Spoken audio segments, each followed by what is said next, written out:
Sir இப்போ சாப்பிடும்போது பழங்கள் எடுத்துக்கணும் அப்படின்னு மருத்துவர்கள் நிறைய அட்வைஸ் பண்ணுறாங்க. பெரும்பாலானவர்கள் பழங்களும் எடுத்துக்கிறாங்க. இதில் ஒரு டவுட் என்னன்னா, சாப்பிடுவதற்கு முன்பாக பழங்கள் எடுத்துக்கொள்ள வேண்டுமா? அல்லது சாப்பிட்ட பிறகு பழங்கள் எடுத்துக்கொள்ள வேண்டுமா? இந்த டவுட்டை கிளியர் பண்ணுங்க சார். தமிழ் சித்தர்களுடைய மரபு உணவே மருந்து, மருந்தே உணவு. நாம் என்ன உணவுன்னு சாப்பிட்றோமோ அதுவே மருந்தாக இருக்க வேண்டும். நாம் என்ன மருந்துன்னு சாப்பிட்றோமோ அதுவே உணவாக இருக்க வேண்டும். உணவை மருந்தாக உலகம் முழுவதற்கும் சொல்லி இந்த மருந்தே தனியாக மருந்துன்னு சாப்பிடலாம், உணவையே மருந்தாக சாப்பிட்டு ஆரோக்கியத்தை மெயின்டைன் பண்ண முடியும்னு சொல்லி விஷயத்தை சொல்லி ப்ரூவ் பண்ணவங்க தமிழ்நாட்டு சிந்தர்கள் தான். அது தமிழ்நாட்டு மக்களுக்காக மட்டும் இல்லை, இந்த உலகத்தில் இருக்கிற எல்லா மக்களுக்காகவும் சொன்னாங்க. எப்படி சாப்பிடணும்னே மக்களுக்கு தெரியல. சாப்பிடுவது என்பது நம்முடைய வாழ்க்கையில் மிக முக்கியமான ஒரு அம்சம். தினசரி வாழ்க்கையில் நம்முடைய வாழ்க்கையில் மனிதன் உணவு சாப்பிடணும் ஒரு முக்கியமான அம்சம்.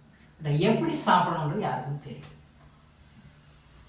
ரீசெண்டாக இப்போ ஃபங்க்ஷன்ஸ் எல்லாம் போனோம் அப்படின்னு சொல்லி சொன்னால் வெரைட்டிஸ் ஆஃப் ஃபுட்ஸ் சப்ளை பண்ணுறாங்க. பழம் கொடுக்குறாங்க, அதையும் சாப்பிட்றாங்க. ஐஸ்கிரீம் கொடுக்குறாங்க, அதையும் சாப்பிட்றாங்க. வெரைட்டிஸ் ஆஃப் ஃப்ரூட்ஸ் கொடுக்குறாங்க, அதையும் சாப்பிட்றாங்க. என்னென்னலாம் கொடுக்குறாங்க அதையும் சாப்பிட்றாங்க. அப்புறம் எல்லாம் வராமல் என்ன பண்ணணும்? எப்படி சாப்பிட்றதுன்னு தெரியல. ஃபங்க்ஷன் நடத்துகிறவங்க கௌரவத்துக்காக varieties of fruits, varieties of fruits, varieties of ice creams, varieties of paan ப்ராக்ஸ், பீடாஸ், என்னென்னமோ வெரைட்டிஸாக கொடுக்குறாங்க. நம்மால் எல்லாத்தையும் ஒன்லேருந்து ஆரம்பிச்சு ஜட் வரைக்கும் A to Z எல்லாத்தையும் ஒரே டைமில் 1 hour எல்லாம் முடிச்சிடணும். உள்ளே போனால் என்ன பண்ணணும்? நோய் தாங்க. இதை சொல்லி கொடுத்து யாரும் ஆள் இல்லை, அவனுக்கும் தெரியல, சொல்கிறவங்களுக்கு யாரும் இல்லை. பழத்தை எப்போயுமே சாப்பாட்டுக்கு முன்னாடி தான் சாப்பிடணும். எந்த பழமாக இருந்தாலும் சரி, சாப்பாட்டுக்கு முன்னாடி குறைந்தபட்சம் 1 மணி நேரம் முன்னாடி சாப்பிடணும். குறைந்தபட்சம் 1 மணி நேரத்துக்கு முன்னாடி சாப்பிடணும். நீங்கள் சாப்பிட்டீங்கன்னா அந்த பழம் டைஜஷன் ஆகிறதுக்கு 1லேருந்து 1.5 மணி நேரம் அல்லது 2 மணி நேரம், மினிமம் 1 ஹவராவது கேப் இருக்கணும். ஆஃப்டர் 1 hour தான் நீங்கள் சாப்பாடு சாப்பிடணும். எப்பயுமே எந்த பழத்தையும் சாப்பிட்ட பிறகு சாப்பிடக்கூடாது. சில பேர் சொல்கிறாங்க, மலச்சிக்கல் இருக்கிறவங்க நைட்டில் பிஃபோர் கோயிங் டு பெட் படுக்க போகிறதுக்கு முறகு 2 பழம் சாப்பிட்டுட்டு படுங்க அப்படின்னு சொல்லிட்டு நிறைய யூடியூப்பில் மற்றதெல்லாம் நிறைய பேர் சொல்லிட்டு இருக்கோம். 100% ராங், தவறு. எந்த பழமாக இருந்தாலும் சாப்பாட்டுக்கு முன்னாடி தான் சாப்பிடணும். அது காலை உணவாகட்டும், மதிய உணவாகட்டும், இரவு உணவாகட்டும். ஈவன் கான்ஸ்டிபேஷன் இருந்தால் கூட நைட் டின்னர் எடுக்கிறதுக்கு ஒரு 1 hour முன்னாடி வாழைப்பழத்தை சாப்பிடணும். ஸோ பழத்தை சாப்பிட்டு 1 hour கழிச்சு அது பிறகு தான் சமைத்த உணவை சாப்பிடணும். அதை வேற எந்த உணவும் சாப்பிடணும். பழம்னா பழம் மட்டும்தான் உள்ள போகணும், பழத்து கூட வேற எதுவுமே போகக்கூடாது. பழம் ஒன்லி பழம், பழத்தை பழமாக மட்டும்தான் சாப்பிடணும், வேற எதுவும் போகக்கூடாது. முடிஞ்ச வரைக்கும் பழத்தை பழமாக சாப்பிட பாருங்க, ஜூஸாக வேண்டாம். அது செகண்ட் குவாலிட்டி தான். முடிஞ்ச வரைக்கும் பழம், what are the fruit, any name of the fruit, எதுவாக இருந்தாலும், any variety of the fruit எதுவாக இருந்தாலும் அந்த பழத்தை பழமாக சாப்பிட முயற்சி பண்ணுங்க.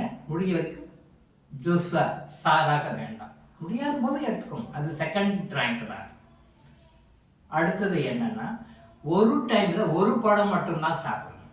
ஃபார் எக்ஸாம்பிள் வாழைப்பழம் சாப்பிட்றீங்கன்னா அந்த வாழைப்பழம் மட்டும்தான் சாப்பிடணும். கூட ஆப்பிளையும் கூட அன்னாசி பழத்தையும் கோவை கொய்யாப்பழமா அதையும் அப்படிலாம் கலந்து சாப்பிடக்கூடாது. இப்போ நிறைய ஃப்ரூட் ஜூஸ் கடையில் போனால் மிக்சடு ஃப்ரூட் ஜூஸ் கொடுக்குறாங்க. மிக்சடு ஃப்ரூட் ஜூஸ் இப்போ ஃபங்க்ஷன்லாம் போனால் கூட மிக்சடு ஃப்ரூட் அப்படியே ஒரு கப்பில் போட்டு கொடுக்கணும். நம்மளால் குத்தி சாப்பிட்றோம். அது ஒரு குச்சி ஒன்று கொடுத்துட்றாங்க, குத்தி சாப்பிட்றோம். தப்பு, தெரியல. மிக்சடு ஃப்ரூட் சாப்பிடக்கூடாது. ஒரு நேரத்துக்கு ஒரு ஃப்ரூட் மட்டும்தான். ஒன்று ஏதாவது பழம், பப்பாளினா பப்பாளி மட்டும்தான், இல்லை ஆப்பிள்னா ஆப்பிள், ஆரஞ்சுன்னா ஆரஞ்சு. ஏதாவது ஒரு டைமில் ஒரு ஃப்ரூட் மட்டும்தான் சாப்பிடணும். அப்படி 2 ஃப்ரூட் சாப்பிட்றீங்க அப்படின்னு ஒரு ஃப்ரூட் சாப்பிட்றதுக்கு அடுத்த ஃப்ரூட் சாப்பிட்றதுக்கு குறைஞ்சபட்சம் 2 hours கேப் இருக்கும். அப்போ ஏன் ஒரே டைம்லலாம் கலந்து சாப்பிட்டீங்கன்னா அதனுடைய எல்லாமே கலந்து போயிட்டு ஒன்றுமே பழம் உங்களுக்கு உருப்படியே எதுவும் கிடைக்காது. அந்த பழத்தினுடைய நியூட்ரிஷன் வேல்யூ, சயின்டிஃபிக்காக சொல்கிற நியூட்ரிஷன் வேல்யூ வேறு, சித்தர்கள் சொல்கிற இன்ட்ரின்சிக் பவர் வேறு.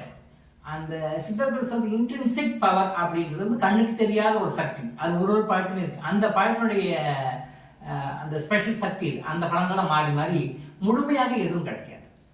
ஸோ அதனால் எப்போ பழம் சாப்பிட்டாலும் உணவுக்கு முன்னாடி சாப்பிடுங்க, 1 மணி நேரம் முன்னாடி சாப்பிடுங்க. வேற எந்த பாட்டையும் மிக்ஸ் பண்ணி சாப்பிடாதீங்க, தனித்தனியாக சாப்பிடுங்க. முடிஞ்ச வரைக்கும் பழமாக சாப்பிடுங்க.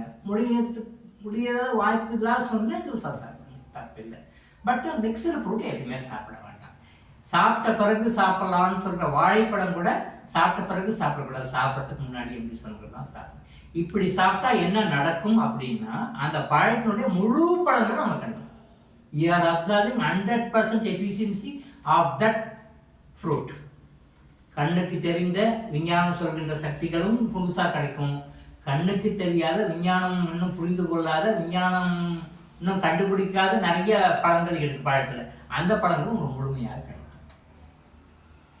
டாக்டர் இளங்கோய் ஹாஸ்பிட்டல் வழங்கும் விழிப்புணர்வு இது.